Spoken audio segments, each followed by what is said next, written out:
Cease fire पर फिर राष्ट्रपति डोनाल्ड ट्रंप का बयान आ गया। उनका कहना है दोनों देश सीज फायर नहीं मान रहे हैं। सोचिए जरा, उल्लंघन कर रहे हैं। ईरान कभी न्यूक्लियर प्रोग्राम नहीं चला सकता, डोनाल्ड ट्रंप ये भी कह रहे हैं। और उन्होंने कहा है कि दोनों देश नहीं मान रहे हैं, वो इजराइल से भी खुश नहीं है और ईरान से भी। सुनिए जरा। I'm not happy with Israel. You know, when I say, okay, now you have 12 hours, you don't go out in the first hour and just drop everything you have on them. So I'm not happy with them. I'm not happy with Iran either. But I'm really unhappy if Israel's going out this morning because of one rocket that didn't land, that was shot, perhaps by mistake, that didn't land. I'm not happy about that. Donald Trump फंस गए दर्शकों, देखा ना आपने, खुद कह रहे हैं। ट्रंप इजराइल ईरान जंग में कैसे फंसे हुए मैं आपको बताता हूं। वो इजराइल से कह रहे हैं कि भाई ईरान पर बम मत गिराओ, क्योंकि वो ये जान गए कि अगर जंग जारी रही तो अमेरिका पीछे नहीं हट पाएगा, चाह कर भी वो उलझेगा इसमें। लेकिन अब वो क्या कह रहे हैं दर्शकों, दोनों ही देशों ने सीज फायर का उल्लंघन किया है।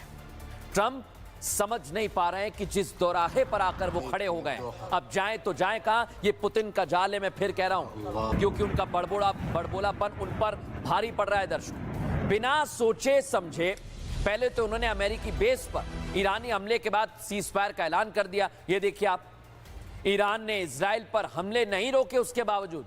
और अब एक नया बयान जारी होते ही ट्रंप का उनकी विश्वसनीयता पर सवाल उठने लगे। अब वो कह रहे हैं कि दोनों देश सीज फायर तोड़ रहे हैं। ट्रंप बेशक एक फैसले पर नहीं पहुंच पा रहे हैं, लेकिन पुतिन ने जो जाल बुना है वो उस पर काम कर गया है।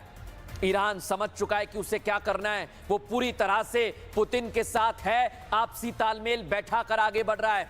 शायद इसी कारण उसने अमेरिकी बेसिस को निशाना बनाया है दर्शकों। और उसके बाद भी सीज फायर के ऐलान के बाद इजराइल पर हमले तेज कर दिए हैं। एक बात और मैं आपको साफ कर देता हूं दर्शकों, कि ईरान ने सब कुछ रूस के समर्थन से किया है।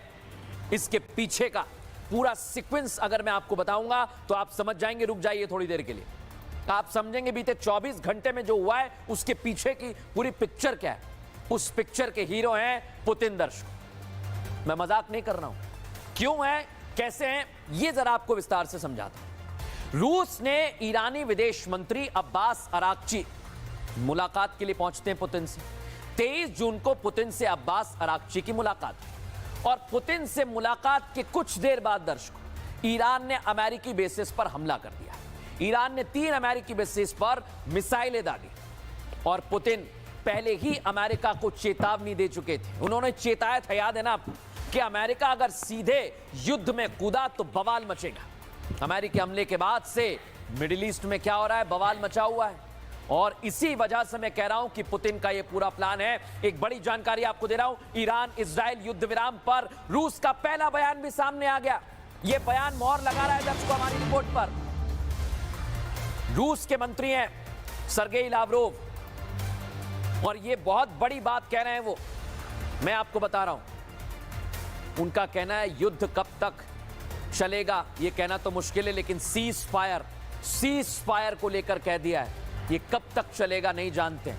रूस कह रहा है, सोच रहे हैं ना आप, सीज फायर के बावजूद हमले हो रहे हैं। रूसी रक्षा मंत्री ने दावा कर दिया कि ये युद्ध विराम सब कुछ हवाई है, सब हवाई है। यानी ट्रंप की कोई नहीं सुन रहा है। लेकिन आपको बताता हूं दर्शकों में कि आखिर युद्ध विराम पर क्या कहा जा रहा है। युद्ध विराम पर रूस के बयान के मायने क्या है। रूस की तरफ से आए इस पहले बयान से क्या यह मतलब निकाला जाए कि सब कुछ पुतिन करा रहे हैं। ईरान का सीज फायर तोड़ना पुतिन का फेंका हुआ जाल है। ट्रंप को फंसाने के लिए पुतिन ये पूरा खेल खेल रहे हैं। पुतिन चाहते हैं कि अमेरिका युद्ध में उलझ जाए, यही कोशिश है क्या। लेकिन कैसे पुतिन ने ये पूरा जाल बुनाया दर्शकों, दिखाता हूं आपको।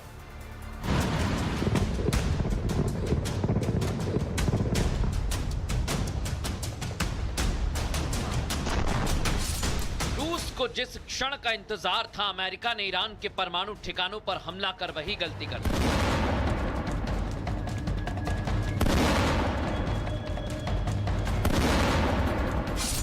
पहले अमेरिका ने जैसे रूस को यूक्रेन के साथ जंग में उलझाया था, यूक्रेन को हथियारों से मदद कर जंग खत्म नहीं होने दी, यहां तक कि रूस को कमजोर करने की भी कोशिश की।